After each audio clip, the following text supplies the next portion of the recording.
Hello, ladies and gentlemen, and welcome back to another episode of the Rule 34 podcast. I'm your host, Jack, joined by my fellow co-host, Dominic Castillo. All right. Castillo.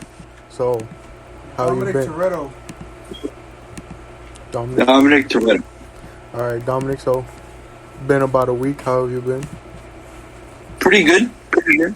Nothing special. I mean, some things have happened, but nothing so far, except the fact that school is coming up, and I've already signed up for my classes, and unfortunately, I'm gonna have to take it all online again, only because I was rejected housing twice now. Dang. So I either have two decisions, and one it's to search for an apartment that's like aside from the campus, or two is just take it all online again. And I think I'm gonna go for the online option. And one, because, I mean, the refund money, free monies. But, I mean, then again, I don't have any other option, to go back in person. Because I think, based on other students' experiences, like renting out apartments is really, really bad. I see. Yeah. Aside from that, I don't think anything else has happened so far. I was able to meet up with my cat again, thankfully. That's good. And my aunt's house. So, my tia's house. My bad. But other than that, nothing else has really popped up so far in terms of what happened this week. I see. So Yes. I got a couple things to discuss. First off, I'm doing well as well. Three things. One, I don't think we ever mentioned this on the podcast, and I keep forgetting to mention it, even though we're 5 episodes in. So this is about, I think, episode 81. We forgot to mention that after the 1 year anniversary, I don't think we mentioned that it's now season 2. And Yes. so it's in total episode 81. In terms of the season, this is episode 6. The second thing, I think we are cursed because of the fact that last week I brought up about how Bray Wyatt got released, and then a couple hours later I told you again that they released a whole new batch of people, and it seems like a repeated thing where every time I bring it up to you on this podcast, we expect like later that day, like out of nowhere, more releases happen. So I think we're kind of cursed, mate. Yeah, I feel like it's gonna happen again, either by today or tomorrow. Well, that's the funny thing. After those releases happened, like a couple days after, they were like, "Oh yeah, expect a bit more to come." So, I mean, it's a knock on wood, but here's to hoping that doesn't happen, or else this is going to legitimately seem like a cursed podcast. We're going to have to stop bringing it up if we hope for more people to keep their jobs. Honestly, I have the bad feeling it's just inevitable. It's just we don't know when. And how many too. But similar to whenever I talk about wrestling, to the audience, I bring these up to Donnie because it's always interesting to see what a non-wrestling fan's perspective would be on a lot of this stuff. And as we've seen, even like as you know, a lot of wrestling fans don't approve of the actions, and even people from the outside looking in don't approve of it. But yeah, move on from that. I don't want to get too much into it because kind of a depressing topic, other than as me and Mr. Solis always say, having an optimistic look for the people. Like I've always mentioned to you, Dom, I always believe that they're gonna find another home. Right. So, but the final thing is what happened 2 days ago. So Wednesday, wake up bright and early, like around 6:45, get ready, leave the house at 7. Went to the doctor. Right. As you remember, a couple weeks ago, when I told you that I went and visited and they rewrapped it, they said, come back in a couple weeks, and based on x-rays, we might remove the pin. And right. While it's felt super long, at the same time, 5 weeks went by pretty quickly with my foot. Right. But so we go, get the x-rays, and the doc's like, yeah, x-rays look good. Time to pull out the pin. Now, me and my family, my mom and dad, the ones that always go with me to these doctor's appointments, all of us were kind of being weary of it because we were like, oh man, I didn't want to look, and my mom and dad were even like, I don't know if we want to even like be in the room when they pull that out. But I was like, no, Right. I need someone there to like grab onto because I thought it was gonna be a whole like painful process, even if they numbed the foot. Right. And so like those were our expectations. We're like, okay, they're gonna numb the foot, you know. It's gonna be kind of painful. It's gonna be kind of hard to look at, you know. There probably is gonna be blood, you know. Right. Things to be expected when you're pulling a metal rod out of your foot. And Right. the biggest thing to me is like I knew it was gonna be painful because, you know, my mom and dad didn't think the rod was that like large, like in terms of length. But the thing is, you know that kind of like curve you get at the bottom of your foot, like from the heel, you get that curve. Yeah. So when the rod was in, I could feel it like all the way to there. Gee. So I knew it was Right. gonna be long. But so they start getting ready and stuff. They like unwrap the foot, and again, I'm not looking because the toe still looks all swollen and stuff. And I'm just like, oh no, I don't want to look at this. So I'm just laying down completely. I have my hat covering my eyes and everything. And they're like, okay, grab onto the nurse's hand. And the entire time I think it would have, like, I still say I think it would have been better had they had my dad come over, because, you know, that's someone I can use my full force on if I need to grab onto something, you know. So it's like, but they had me hold the nurse's hands, and to the shock of my mom, dad, and myself, no numbing, no like anesthetics, no nothing, no numbing of the foot. The doc just goes straight in and pulls it out. Oh, dude, jeez. And I felt the initial pull when he grabbed onto it, and that was the like painful part. So I squeezed the nurse's hand, and then next thing you know, like a second later, it was out, and I didn't feel it. I didn't feel it at all coming out. So there was no pain from like just the feeling of like that pin coming out of. No, all I felt was that initial pull when he grabbed onto it to pull it, and then nothing else. So I was surprised. I was like there was no pain at all from it being taken. I was so surprised. And then the bigger surprise, I didn't get to see it, but my mom and dad saw. He pulled out that pin, and it was clean as a whistle. No blood, no dried blood, no, What? you know, actual like blood, liquid blood from pulling it out. Right. It was completely clean. I have a feeling that pin was like it had some hydrophobic properties. You feel me? It had to be, but then again, you have to think: would it last that long for the 5 weeks? I mean, I don't think it was, since it's not exposed to like outside air. I'm assuming it couldn't have been able to been stained with blood. I'm assuming. I'm not sure. True, but that was the most shocking part, was that there was no blood at all, and how quick and painless the process was. And then they just wrapped it up. Have a hole there, of course, but they said it should naturally close up by this Sunday, and then I should be able to lightly wash it with like a cloth. Right. And then from there, I see him again in 4 weeks, and within those 4 weeks, he wants me to start getting used to walking back on it. Oh, okay. And that the toe should naturally just move it back into its place and not be so separated. But right now, it's still kind of wrapped up because, of course, there's a giant hole in it, and there was light blood. Like, you can see on, like, kind of like the bottom area of the toe, like there's dried up blood on the gauzes because, you know, there was a hole in my foot. That's the funny part. There's no blood when it pulled out, but then, of course, kind of like, you know, with a cut where there's not initially blood, but then as it stays open and gets exposed, you know, the blood leaks out. Right. But so that was my week, was just, you know, not doing much, and then Wednesday was the big day where they finally pulled out that pin. Oh, jeez. And for the most part, it hasn't been any pain, surprisingly. But are you somewhat? I'm assuming your foot's still casted, right? Yeah, it's wrapped up in gauzes. I've never had a cast. That was the surprising part. 'Cause they told me it was a cast, but they just wrapped it up in gauzes every time. Right. Does your foot feel any different?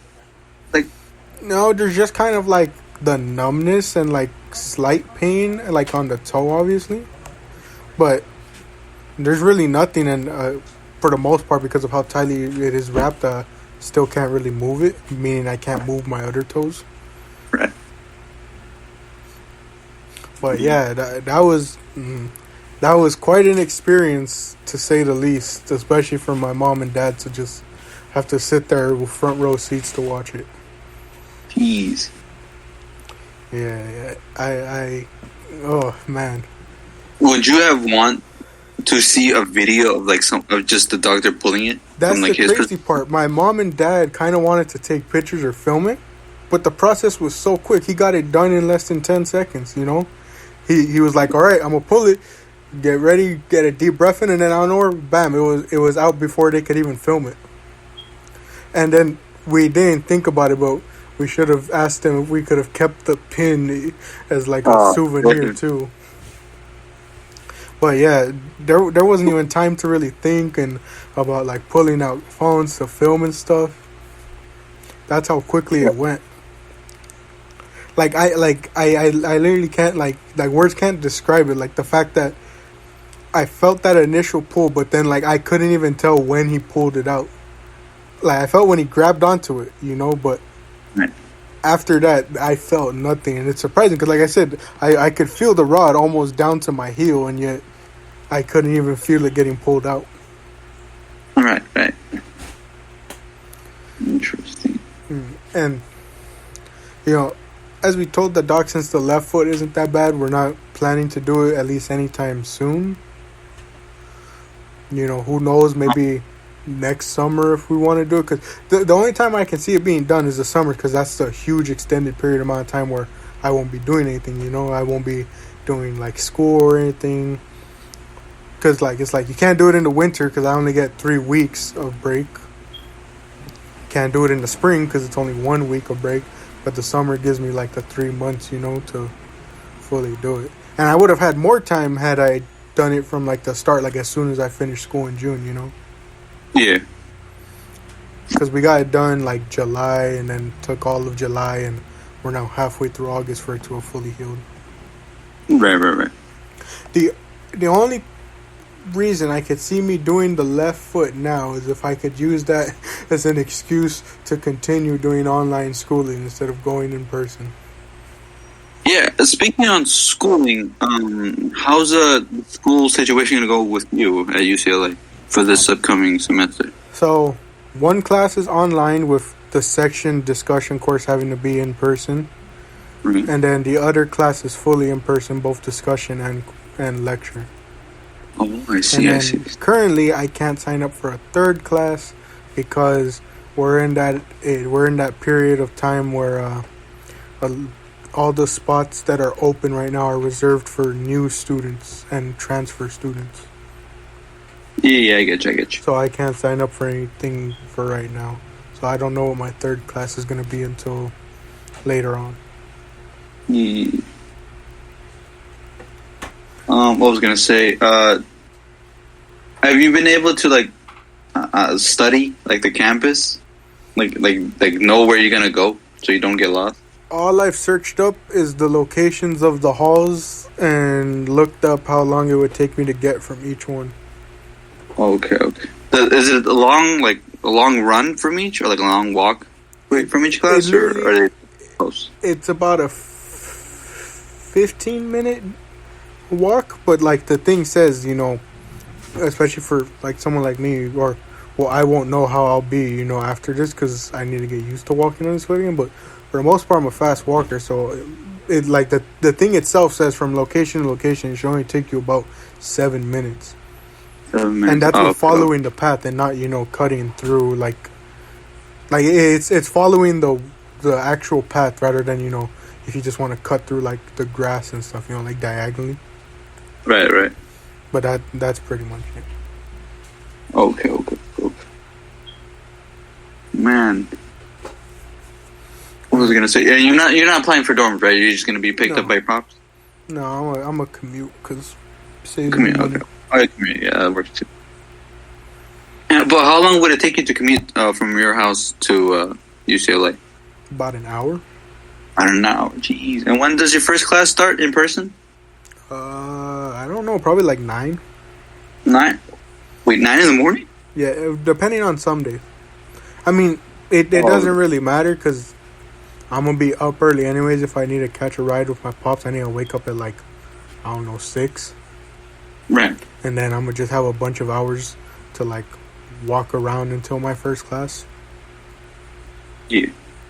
I mean, that's what I'm going to be doing for the most part. I mean, that's the only way I'm going to get used to walking again is walking. So I'm just going to use that majority of the time to walk. And then, you know, when things starting up again, it's going to be like majority of it's going to be spent reviewing stuff from like the courses. Yeah. But have you been able... Oh, wait, my bad. No, that's all I was saying. Okay. How do you call it? Do you know how the like discussion sections are gonna work out? I do not. I it's the one thing I am not excited for. Wait, so you do know how they might plan out? No, I don't. I just know I gotta show up to a certain room at a certain time, and that's about it. I think like the bad thing about like everything in person is that you can't slack off. You know, you can't do your own thing because you know everything online. You gotta, you know, I guess play a game of Warzone while the whole class is going on. But now in person, you know, everything has to be, you know, your center of focus has to be on the classroom. And the worst thing, in my opinion, is that you have to participate. Yeah. Especially, but it's worse. It's worse when they start to like call people out once they're not participating. Everyone who has not, you know, discussed yet, please stand up or please raise your hand so we could call upon you.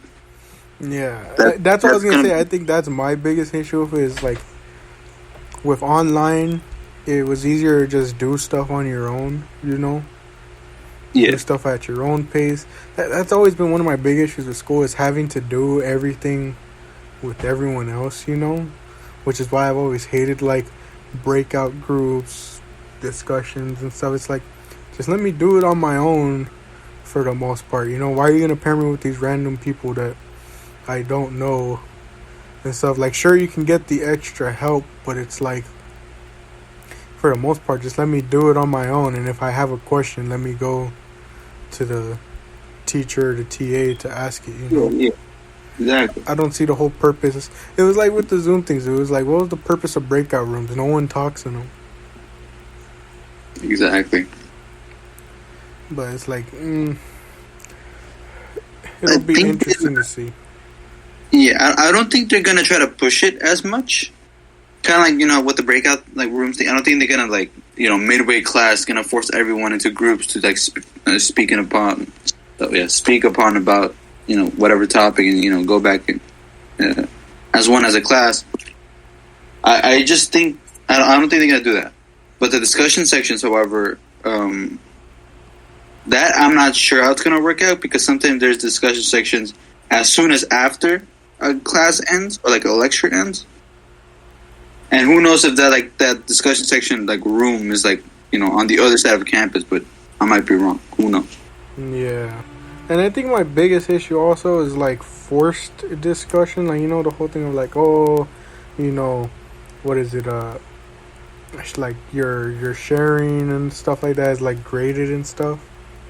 Oh, that's like, if I have nothing to say, what do you want me to do?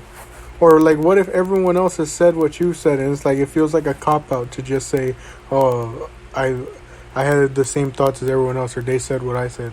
You know, they take it as like a cop-out, but it's like, what do you want me to do if I have nothing to say or someone's already said what I said? So it's like, I swear. People are, not people, but I hate the whole, like, I hate discussion in general for the most part. Yeah, same. Especially because it's always forced. It's never genuine. Like, I think the best... Like this podcast, you know, it's like, as we always mention, it's just like us getting right into it with very little preparation beforehand.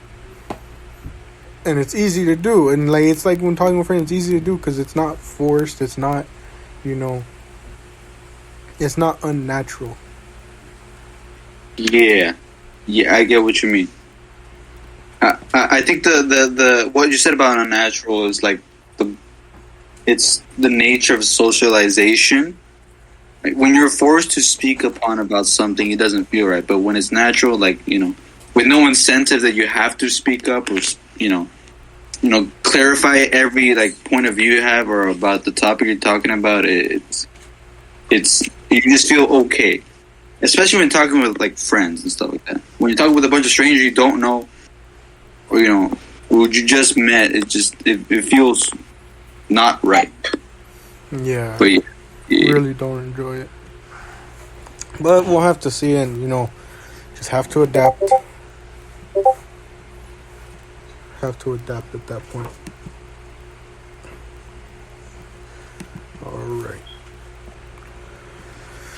All right, but like I said, we'll just have to see and adapt whenever we go in person for real. Yeah, true.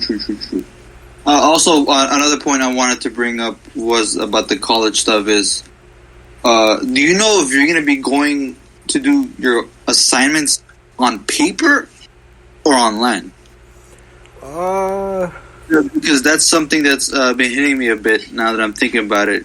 Because if it's all online, then it's just practically doing everything back as if it was in-person instruction, But if it was in person, then the whole game would change because practically, how do you call it? You have to go back to, handwriting.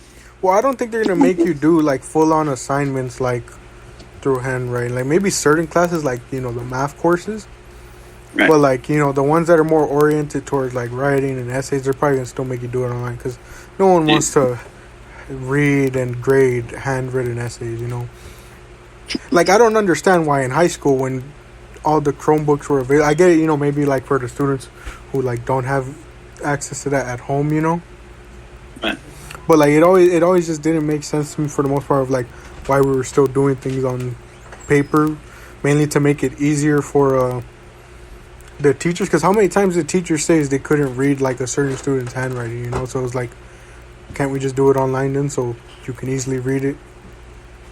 Yeah. But so I take it that, like, classes like that will have it online still. And me personally, I'm planning to only take, like, one notebook to, like, take notes for the lectures, and that's about it because I don't want to take my laptop because I spent a lot of money on this. I'm a broke college student. I can't be bothered to take this just for it to get stolen from me, True.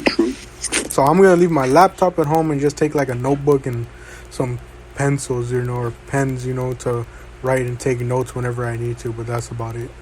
I think that would be the most.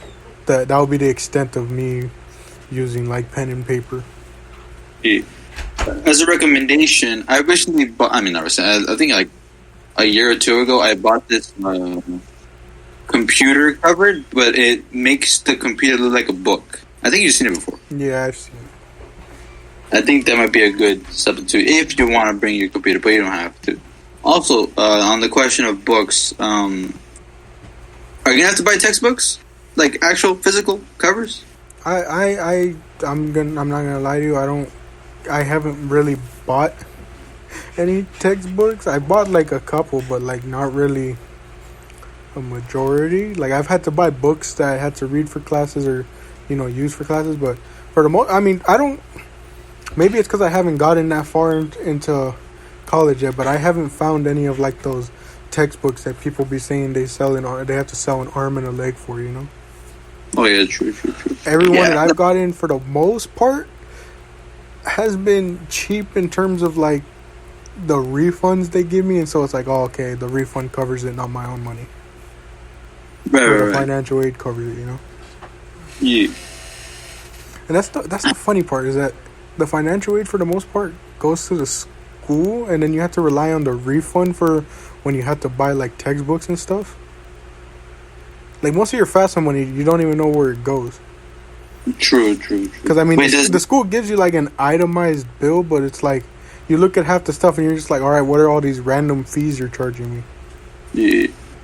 Wait, does UCLA not, like, give you, like, a list of, like, where all the funds go that you pay for? Because Berkeley does, like, they give us an itemized bill, but like I said, there's a lot of fees on the list. I'm just like, what is all this stuff? Why am I being charged for it? Like my entire first year, not even more than half, like 80% of the stuff they put on that itemized bill, I didn't use or didn't know what it was. Yeah. The only thing I knew was the tuition. I was like, okay, makes sense. Does UCLA also charge some sort of like transportation fee or something? Not that I know of. Dude, for us, every student, regardless if they were in person or going online, they were charged I think $500 or like $1,000 fee just for transportation. Oh no! And even the dean themselves, I think they how do you call it? The dean themselves noticed the charge on everyone's account, but they didn't do anything about it. Wow. And it was some of the most saddest, and everyone hated the dean of UC Berkeley because they knew that there was some like $500 charge that not everyone could have afforded, especially those who weren't accepted for financial aid. Yet they were still charged for it. Imagine just throwing down $500 or $1,000 to a void that you're never going to use. Yeah. So yeah, just be careful with hidden fees.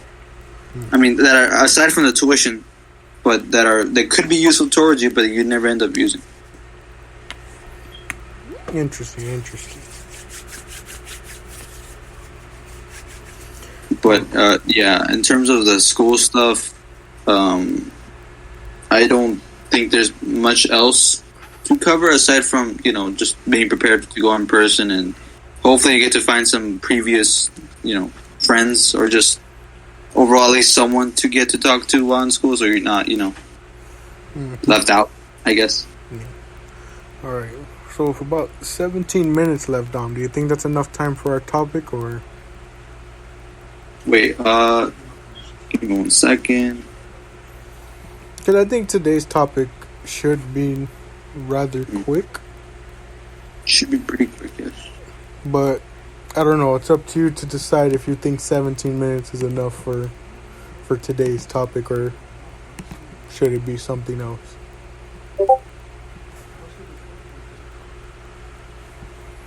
So what do you think, Dom?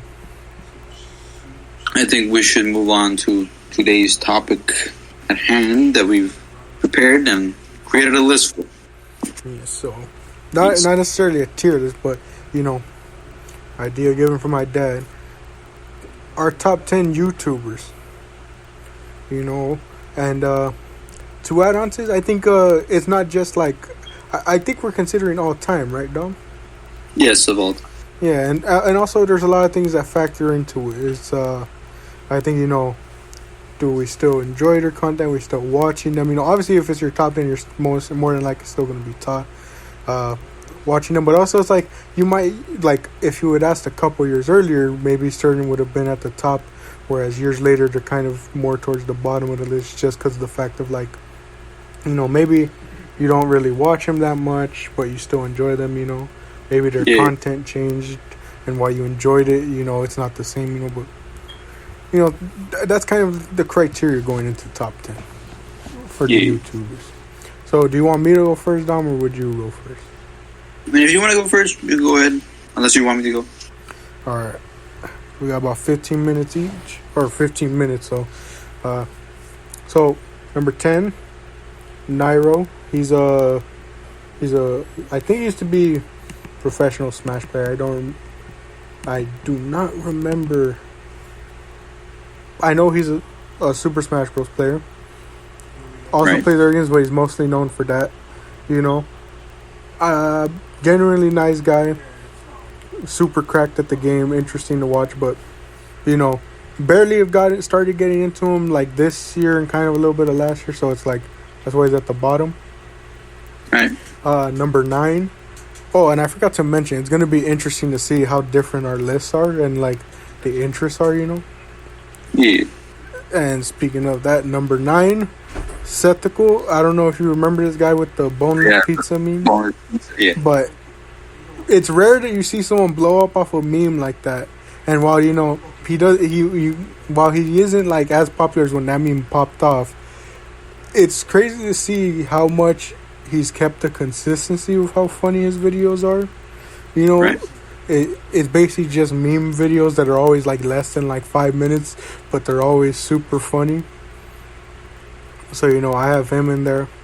Number 8 is a YouTube channel known as Beyond the Bot. They're mainly an anime channel, and I enjoy it just because it gives me a lot of exposure to different animes, as well as the different personalities they have on there. They're interesting and, for the most part, know their stuff, and that I always find those like channels a lot better when like they're like the oriented channels are much better when you actually have someone who knows what they're talking about, and they also come off as genuine.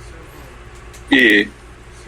Number 7 is a YouTuber known as C4. He's mainly a Madden YouTuber, but I enjoy him a lot because he's also an Eagles fan, and so he also, for the most part, does breakdowns of their games and stuff after each game of the season, and it's interesting to see another Eagles fan take. And for the most part, I trust him a lot, so whatever he says, and when I compare it to my own analysis of the team, it's always interesting to see. Right. Number 6 is Alpharad. Okay, so he's like a variety content He sounds creator. familiar. I think I've seen him before. He's a variety one, but the one things he's mainly known for were Smash, Among Us when it was popular, and then he's mainly known for Smash, kind of like Nairo. Right. But genuinely a funny creator, introduced me to a lot of other different YouTubers that I now watch through his videos. Genuinely good guy.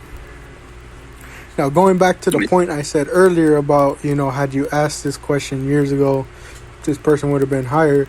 Number 5, I have Vanoss and Co.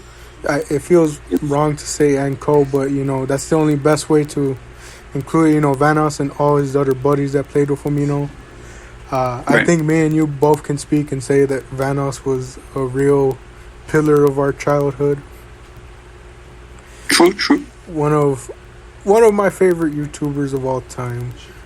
And had you asked me this a couple years earlier, he probably would have been number 1. But, I still enjoy him and his friends' content, but, it's kind of that nostalgia factor of like the old times were better. Yeah. So it's like those older videos are much more appealing in a sense. So he's still top 5, but he's much lower than he would have been like years ago. Yeah. My number 4 is the Russian Badger. He, again, variety streamer, but he was mainly known for his R6 videos, Rainbow Six videos. Very entertaining. Again, like Vanoss, him and his friends, very entertaining. Always enjoy his uploads. And my top 5 is mainly like people where it's like if they upload, I'm watching the video right away, Right. So him, it's like whenever he uploads, I'm for the most part watching because they're genuinely funny and stuff. Yeah. Number 3, this one has a lot of nostalgia behind it, and while I don't tune into his videos as much, he has to be top 3 for me just because of the nostalgia, and it's Unlisted Leaf. He was a Pokemon YouTuber, or he is a Pokemon YouTuber, known for, mainly the cards, opening them up on his channel. Yeah. And the reason I say nostalgia is I've probably been watching this guy since like, I don't know, elementary, middle school almost. Right. And even now when I click on some of his videos, I still find him entertaining, and he's just one of those that's always stayed entertaining over the years. Right. And I really enjoy him even to this day, And it's crazy how he's from Australia, he still lives in Australia. It's crazy how big he's made it off of just opening Pokemon packs, Yeah. Number 2 is a more recent one that I discovered after getting into art. Her channel is called Drawing with Waffles, and I mainly enjoy it because it's like one of the main channels I go to. Though we don't have similar art styles, I always watch her videos to get like into an art mood or get myself set in stone to art. Right. And I had this down. I don't know why I didn't mention it. So before my number 1, I have to give honorable mentions to Jerome ASF and Beijing Canadian, another staple of the childhood Minecraft days. Daquan from TSM, as we know, he's kind of disappeared, but he was massively entertaining to watch. Genuinely funny guy, but I think he's disappeared for a while because of family and health issues. I know like he's talked about his health issues, so that's why I think he's gone, but can't speculate too much. You never know with the guy. And another like Pokemon / Nintendo YouTuber was Dookie Shed. Similar, kind of just stopped doing the YouTubes and content creating, or at least that I know of. So, but my number one, and I have to give credit to you, because had Dominic not shown me this man in middle school when I went over to his house, I don't think I would have ever discovered this man. And it's a tie of nostalgia and current content. It's Dashi. I think you and I both just know how hilarious Dashi is, how motivating he is, with his weight loss that he's shown recently, And genuinely, he's just one of the funniest guys. He streams so many different games, and while a lot of people may not have liked, like these massively, how would you say, like raging content creators, he always made it like super entertaining to watch him rage, and it was always interesting and entertaining, and it was especially entertaining to see how angry he would get over games such as Mario Kart. Yeah. And one of my favorite clips of all time from him is I forget what game he's playing, but it's a scary game. And he gets jump scared so hard that he shuts off his face cam. So I have to put Dashi at number one for me. And that's my top 10. Dom, with about 7 minutes. Sorry for taking so long. What is your top 10? All right. I guess for my first, for top 10, on the 10... 10th on the list, I think I'll go with Wang. He's a bit of a like internet historian type of guy who constantly like reviews like old memes. I'm not sure if you remember what's his name. I think it's the kid who it says like could you believe that you always wanted, and they start stuttering like you. Oh yeah, that one. I believe just because he uploaded a video on that, they were actually able to track down the guy. Oh wow! And the original voice actor and stuff like that. But he's a really cool YouTuber, like super like chill in terms of like commentating on what he's speaking about. But I mean, I recently found out about him, so he's an absolute like new I would say creator that I just found out, but he's really good. I think 9th on my list would be Penguin Zero or Critical. He's a super old YouTuber, but not old in age, but like he's been on the internet for a good while.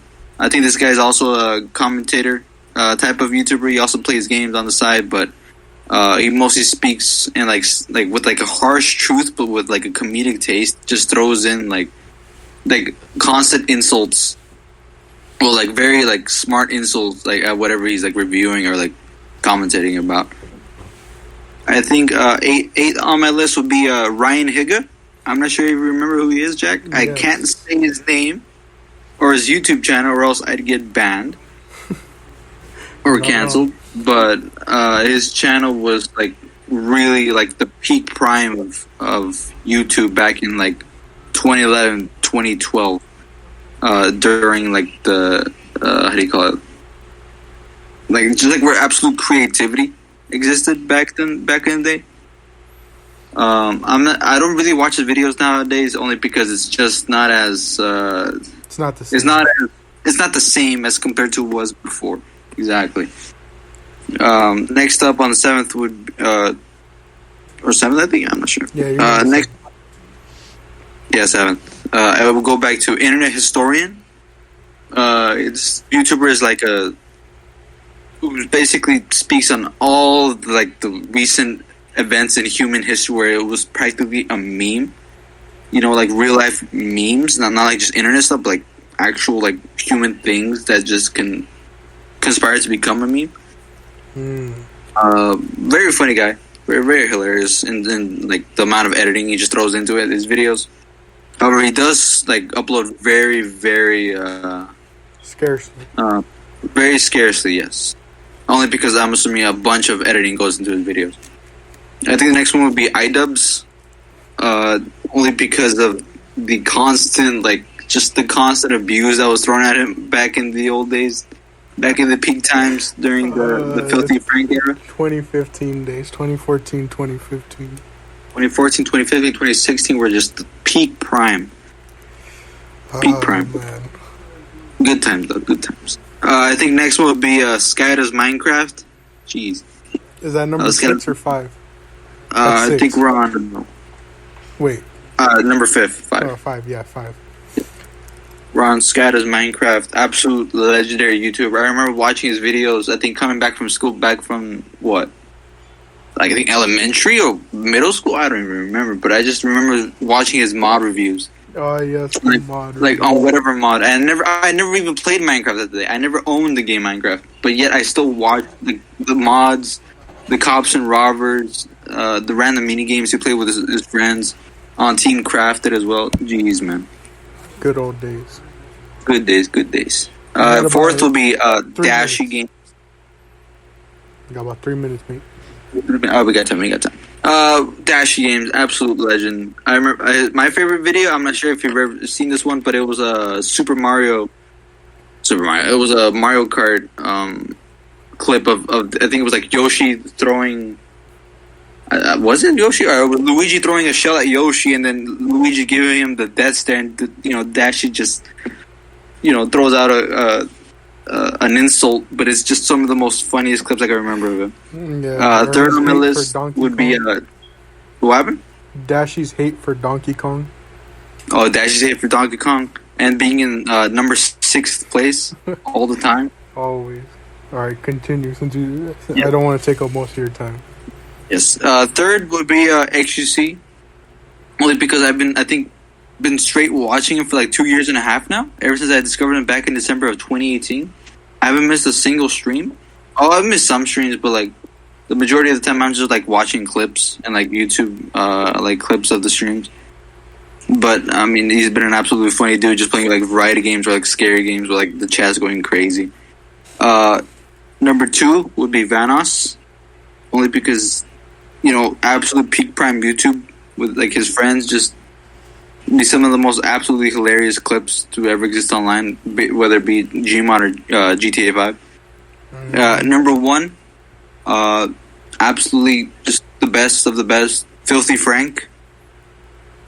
The absolute like disgust of YouTube just brought into life, and just like the amount of disgust he just brings onto like the table of what he does.